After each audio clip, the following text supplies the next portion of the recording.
एक और जो भारतीय समाज की वास्तविकता है वो समझने की आवश्यकता है कि समाज के एक बड़े वर्ग में कास्ट और रिलीजन, यानी कि जाति और पूजा पद्धति, मैं रिलीजन को धर्म नहीं कहूंगा, तो जाति और रिलीजन ही कहूंगा, क्योंकि धर्म रिलीजन का सही अनुवाद नहीं है। तो जाति और जो रिलीजन है, इन दोनों को पहले अंग्रेजों ने लगभग 200 साल तक वेपनाइज किया, और उसके बाद इसको वेपनाइज किया जो बाद की सरकारें आई आज़ादी के बाद की। और जब तक बीच में एक स्टेंट वाजपेयी जी का रहा, बट कमोबेश नरेंद्र मोदी जो है उनके आने के बाद, और फिर उत्तर प्रदेश जैसी जगहों में जब योगी आदित्यनाथ जैसे लोग आए, तो उन्होंने इसको डी वेपनाइज करने का जो है वो काम शुरू किया। अब जिस चीज को वेपनाइज करने में लगभग 250 से ज्यादा साल जो है वो लगाए गए हों, उसको डी वेपनाइज करने में आपको थोड़ा सा जो है वो समय लगता है। और समाजों के जीवन में जो है वो 30 40 50 साल जो है, 10 20 25 30 साल जो है वो कोई बहुत बड़ा समय टाइम टाइम स्केल नहीं होता है।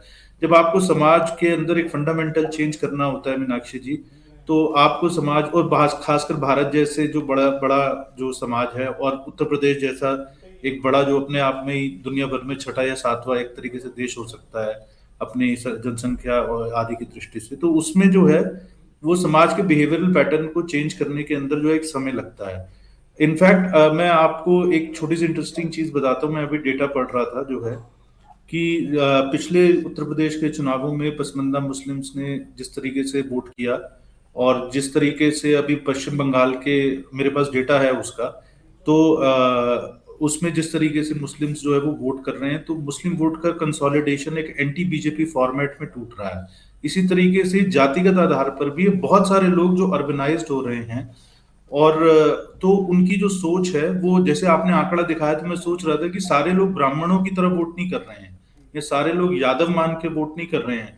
और ये भी बात है कि कुछ लोगों की कुछ शिकायतें, कुछ अपने वैचारिक जो है वो मतभेद जो है वो बीजेपी की विचारधारा से रहे होंगे, तो इसलिए वो वोट कर रहे हैं। तो इसलिए मुझे ये लगता है कि ओवरऑल, देखिए एक चीज बड़ी मैं जी। आपको क्लियर करता हूँ, एक एक छोटी सी बात आपसे कहूंगा।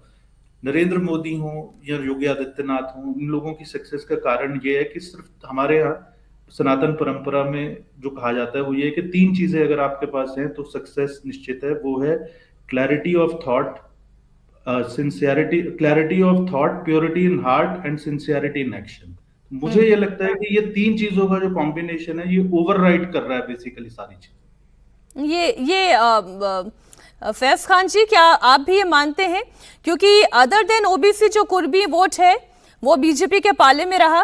कोयरी, मौर्य, कुशवाहा वोट, सैनी को वोट, केवट, कश्यप, ये वोट भी जो है वो बीजेपी के पाले में रहा। मल्ला और निषाद जैसी जातियों ने भी जात पात से उठकर हिंदुत्व के एक अम्ब्रेला के नीचे वोट किया।